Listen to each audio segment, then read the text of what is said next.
Arnaud, dis-moi, t'aurais pas la même veste que quand on a filmé la Blancpain? Non. Ça serait pas la même journée? Parce que nouvelle annonce le même jour, quasiment. C'est ça. Quasiment. C'est ça le problème. En ce moment.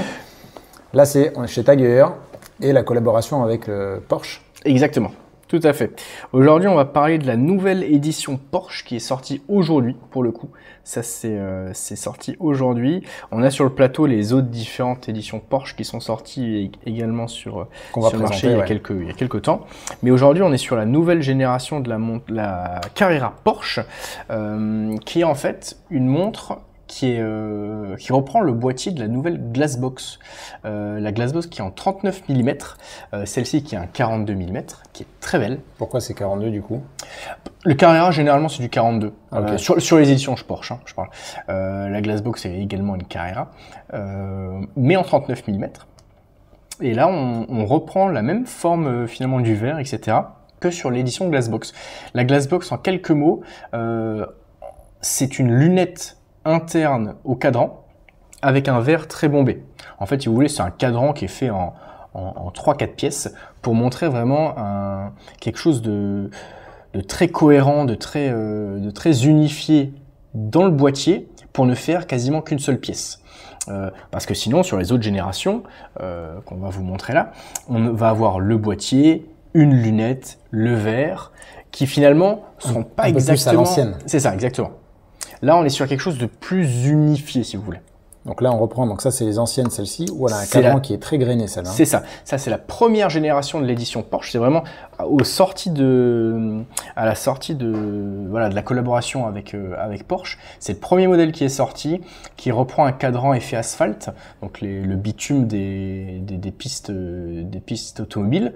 On a le logo Porsche sur la lunette en céramique. Quelques détails dans le cadran, dans les compteurs, mais également le volant 911 qu'on retrouve en masse oscillante.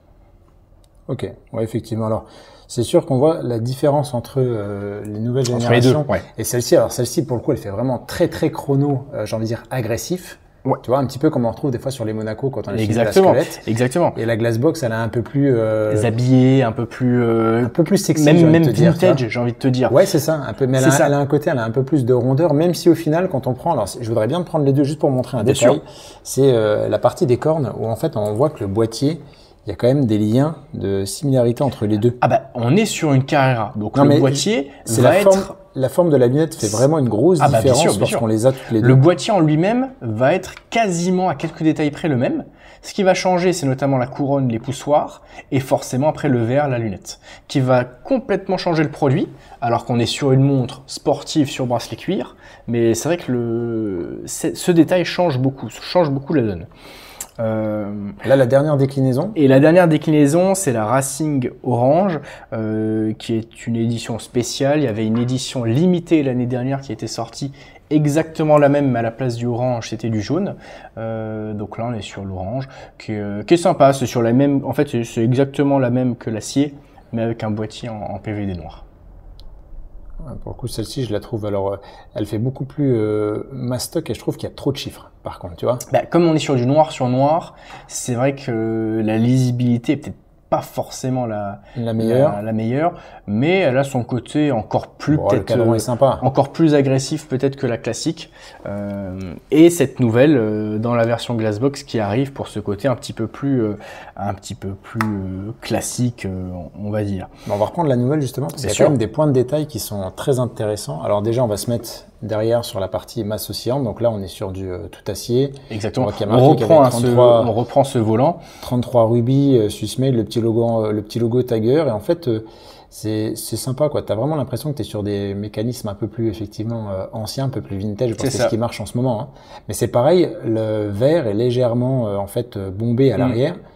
Et comme tu le disais, finalement, la lunette avant vient se terminer, finalement, le verre vient se terminer sur les rebords du... C'est ça. En fait, pour eux, le but, c'est d'avoir quasiment une seule et même pièce, du monobloc. C'est pas forcément possible sur ce genre de pièces, ça on le voit plutôt sur les montres de plongée, mais d'avoir quelque chose d'assez uniforme. Donc on vient travailler. Alors il faut savoir que c'est très compliqué à faire un verre saphir aussi bombé entre guillemets. Donc c'est une belle prouesse qu'a ça me fait penser un petit peu à la Top Time. Ouais, c'est dans l'idée, ouais, tout à fait. Par contre, je sais pas, alors à la caméra, j'essaie de vous le montrer au maximum. Regardez aux alentours de entre 6h et 7h, en fait, c'est que le cadran est pailleté. Oui, exactement. Donc, il est blanc. Franchement, celle-ci, je suis pas très fan des collabs avec Porsche, mais la montre en elle-même, elle est vraiment très belle. J'aime bien aussi les contours rouges qui sont donc repris ici. Vous l'avez ici dans le sous-compteur. Et également là, il y a une petite zone rouge qui a été mise au niveau des secondes. Donc c'est assez alors assez ça, en fait, alors on l'a reçu ce matin. J'ai pas forcément prise en main. Mais ça, c'est un compte-tour pour les 100 secondes, je crois. D'accord. C'est pour calculer les 100 premières secondes, quelque chose dans cet esprit-là.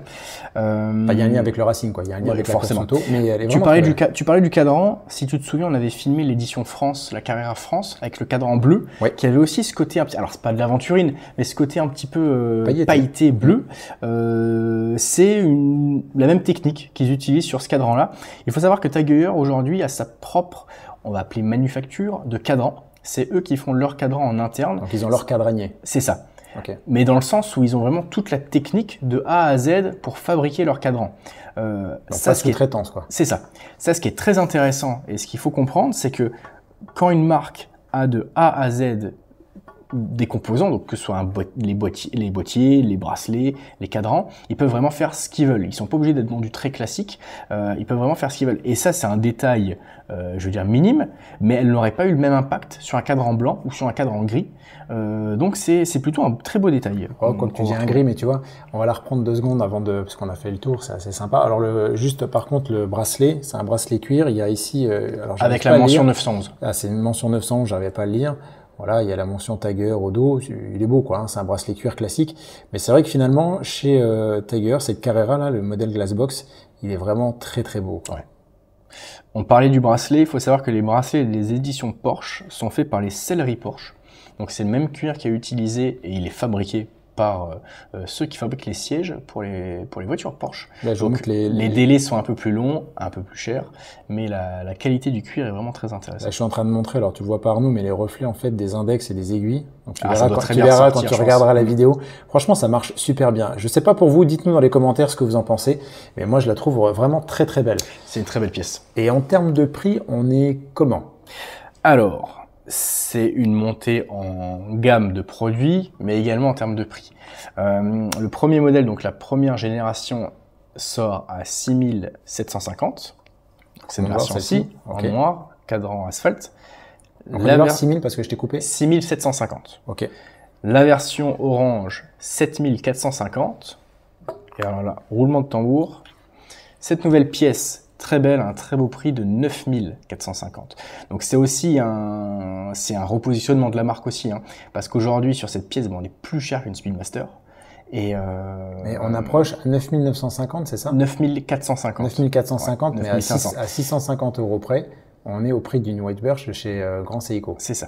Après, on n'est pas sur les mêmes, on n'est pas sur le même produit, on n'est pas sur la même clientèle, mais aujourd'hui, Tag Heuer, et ça on le voit sur la sortie finalement de tous leurs produits, toutes leurs nouveautés, a à cœur de vraiment se repositionner sur une image luxe. Tag Heuer était souvent comparé à Longines sur des produits plutôt middle, sur du luxe. Là, Tag Heuer a vraiment pour ambition de se repositionner sur une marque grand luxe. C'est pour ça qu'on voit de moins en moins les modèles Formula One. Les modèles Formula One vont être retravaillés. Mais c'est vrai qu'en termes de ils vont être retravaillés dans les deux sens, quoi. Qualité prix, et prix, quoi. Mais également en qualité, on est sur des choses plus réévaluées, tout à fait. On peut se donner quand même quelques specs sur la montre? Bien sûr. Parce qu'on n'en a pas parlé. Oui, effectivement, en termes de données techniques, on est sur un diamètre 42. Forcément, mouvement manufacture, on est sur le mouvement CH02, donc le mouvement manufacture qu'on va retrouver dans toutes les Carrera, les nouvelles Monaco, etc. On l'a dit, bracelet en cuir avec une boucle dépuyante réglable au millimètre.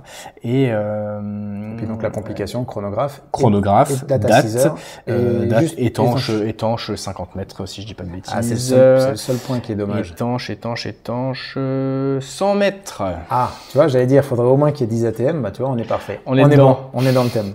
Bon, en tout cas, Arnaud, je te remercie. C'est sympa parce qu'effectivement, la montre vient de sortir. Donc là, pour le coup, on est sur l'actu. Alors, quand la vidéo va sortir, il y aura eu quelques jours, peut-être une semaine de passé.